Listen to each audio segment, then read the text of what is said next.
Naître d'eau et d'esprit, c'est ce qui nous permet de voir, de rentrer. Jésus dit carrément de rentrer dans le royaume de Dieu. Alors là, je parle à certains chrétiens qui vont peut-être se sentir concernés. Il se peut que vous ayez donné votre vie au Seigneur, mais que vous n'êtes pas encore baptisé d'eau. Alors, je ne sais pas là si vous êtes confiné, je ne sais pas à quel endroit vous vous trouvez, si vous êtes en France, si vous êtes à l'étranger, et que vous avez peut-être accès, peut-être que vous avez un pasteur, peut-être que vous n'êtes pas encore sous le poids du confinement, mais lorsque le confinement se terminera, vous aurez la possibilité de voir votre pasteur, d'avoir de l'eau et de vous faire baptiser. C'est un commandement du Seigneur. Jésus lui-même, par exemple, s'est fait baptiser d'eau, même ça a surpris Jean-Baptiste, mais Jésus lui expliquait que cela devait être juste de le faire.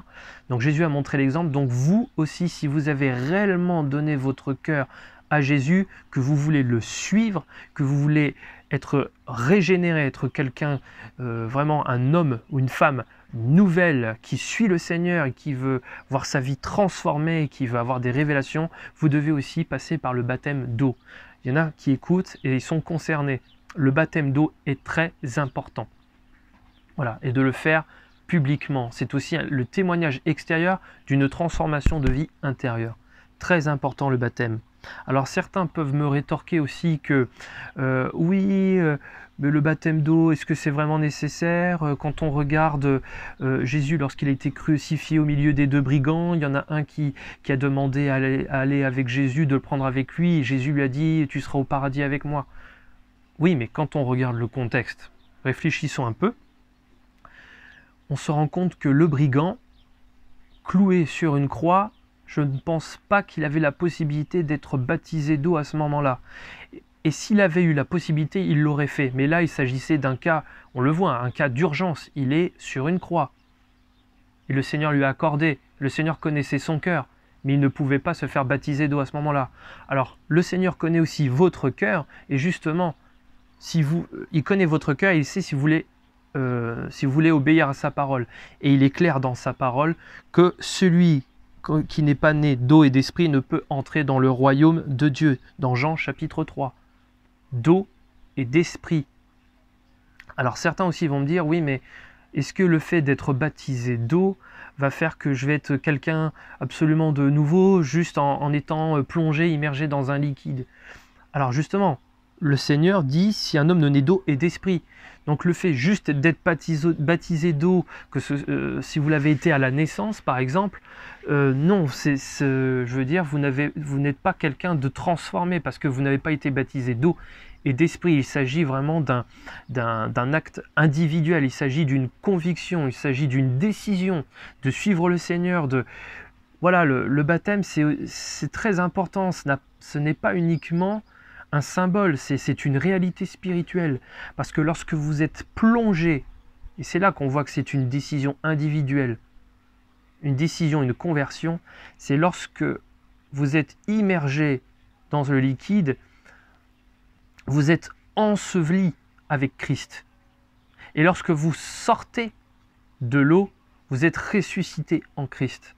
Ça va beaucoup plus loin, c'est une réalité spirituelle. D'accord? Vous êtes transformé, toute chose est devenue nouvelle. Les anciennes choses sont passées.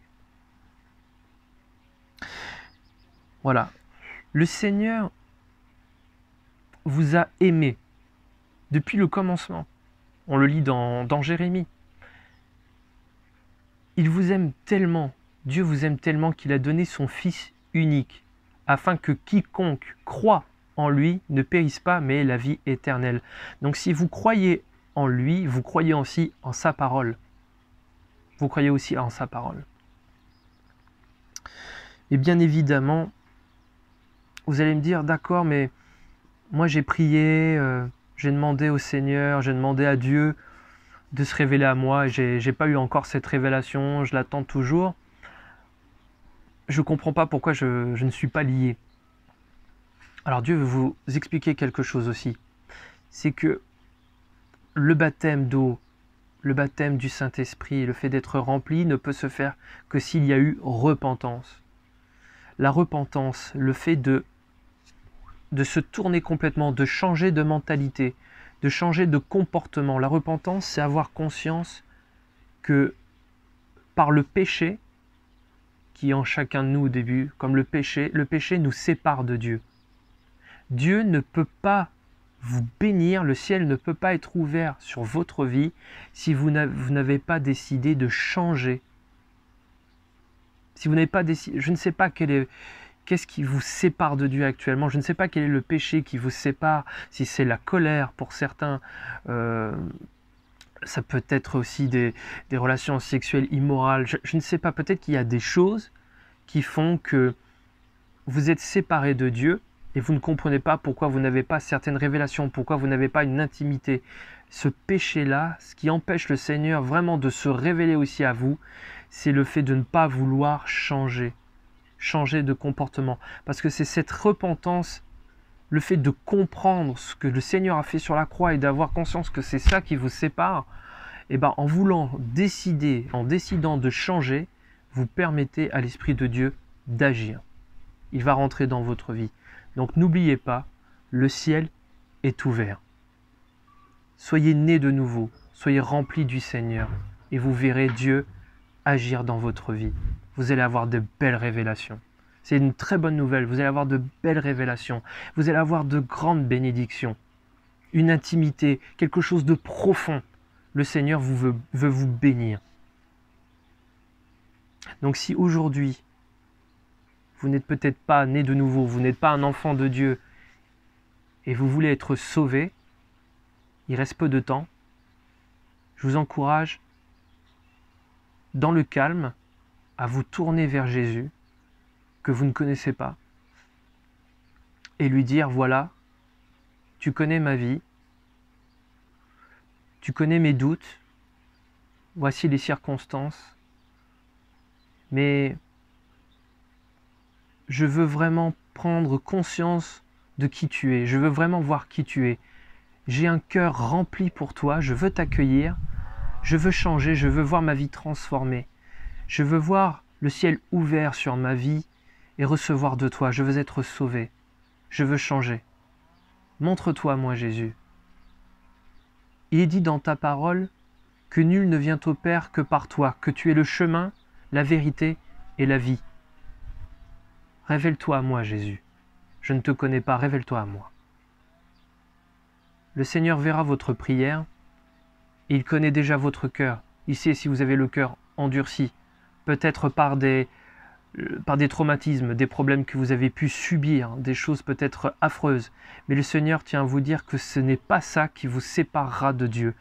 Livrez-lui justement ces problèmes, déposez-les au pied de la croix. Dites-lui, voici mes problèmes, prends-les. Je veux être délivré de tout ça. Et il le fera, parce que le Seigneur vous aime, parce que Dieu vous aime et qu'il a envoyé son Fils unique mourir sur la croix pour vos péchés, mais aussi pour vous délivrer, pour vous guérir, que ce soit physiquement, psychologiquement, il est là pour vous restaurer. Il vous aime, il veut que vous soyez son enfant et que vous soyez avec lui éternellement. Quelque chose de magnifique. Donc, je vous souhaite